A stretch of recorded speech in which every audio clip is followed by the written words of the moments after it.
everybody, Jason here of GhostbustersNews.com, and as always, Ghostbusters News right here on YouTube. And with Ghostbusters Afterlife arriving in movie theaters on November 19th, that's just 3 weeks away. It seems as if we see a new interview with director Jason Reitman pop up in our newsfeed pretty much daily. And while many of these interviews retread topics and stories that we've known for some time, a recent interview with The Insider revealed a better timeline of when Ghostbusters Afterlife was first conceived. Now we're going to retread a little bit here because it's pivotal to the timeline, but we'll eventually get to the new information. Reitman said, "A decade ago, I had this vision of a girl shooting a proton pack in a cornfield and suddenly popcorn flying up and her catching it and eating it. It was just one of those images where I was like, well, I don't know what to do with that." Eventually, Jason would know who the girl was following the death of Harold Ramis in 2014. The young girl would eventually become the character of Phoebe Spengler, granddaughter of Ghostbuster Egon Spengler, with Egon being the character that Harold Ramis played in the first 2 Ghostbusters films. "I suddenly knew who the girl was when Harold died," Reitman said. Eventually, Jason gave his father, Ivan Reitman, director of the first 2 Ghostbusters films, a rough outline of what the film would be, with Ivan Reitman saying, "I just stayed really quiet," and was excited but surprised as well. Jason then teamed up with screenwriter Gil Keenan to write a script, and by 2016, they were already presenting it to Sony's Ghost Corps department. I think only 3 people at Sony knew of its existence.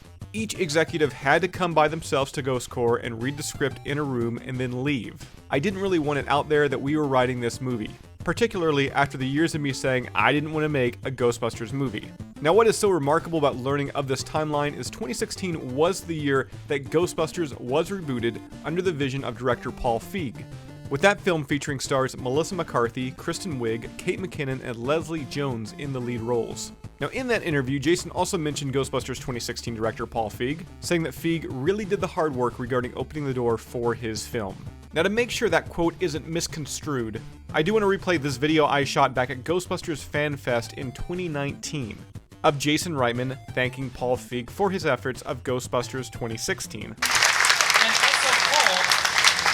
To express gratitude to you for kicking down the door on what a Ghostbuster and who a Ghostbuster can be. And it's allowed me to make this movie. You know,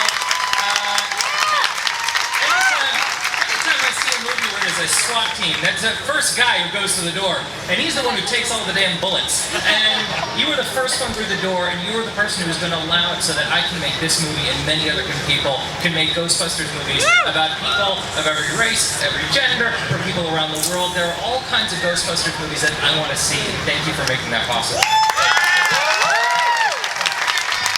That's all I've got for you here at the moment. As always, be sure to subscribe to Ghostbusters News here on YouTube. Bust that bell notification icon to stay up to date with everything that's happening within the Ghostbusters world. If you'd like to join up with Ghostbusters News, check out our Patreon page. We have a link to that down below in this video's description. And I'll see everybody right back here next time.